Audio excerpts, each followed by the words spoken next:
baba mwana pane nyaya ndachiraudza munin'ina wangu mainini ndakuda kuzogara nesu vatambudzika nokuti kwavari uko asi aushure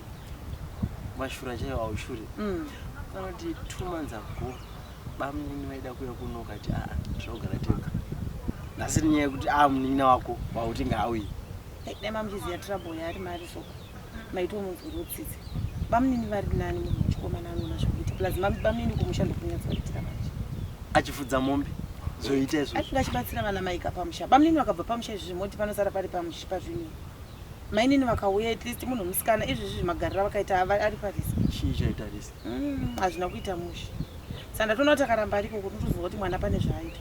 zvatingatoita tinofanira kubalanza nyanzi mainini vachiuya mangwana bamunini vachiuya mangwana zvino vakauya vese vari kuti vanorara pai mainini vakanakira kuti munhu musikana vanogona kurara zvavo nevana bedroom nevana zvino bamunini vakauya munhu wechikomana kauya wobva wazorara futi nevana moti zvinoita here baba mwana totongogara tega kana kuti zotochiita tototsvaga imwe tivese vauya nekuti kuti tibhalansise kwako kwangu kusara kwakadai hazvimeki sense tofanira kubhalansa tinozoigona here rendi yacho yemabedrooms matatu tofanira kubhalansa zvifana totosiyana nazvo izvi zvakwauri either toita kuti vauye vese kana kuti vese urega kuuya nekuti wandirambidza last month ukati hazviiti akatikatiteka saka advice adokupa sara uchifunga kuti takuchitsvaga imwe imba kuti vese vauye kana kuti tosiyana nazvo togara tega ndapedza newe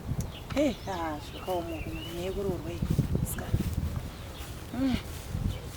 madzimurume dzinonetsa dzigarike nadzo amen regai handei tozongozvona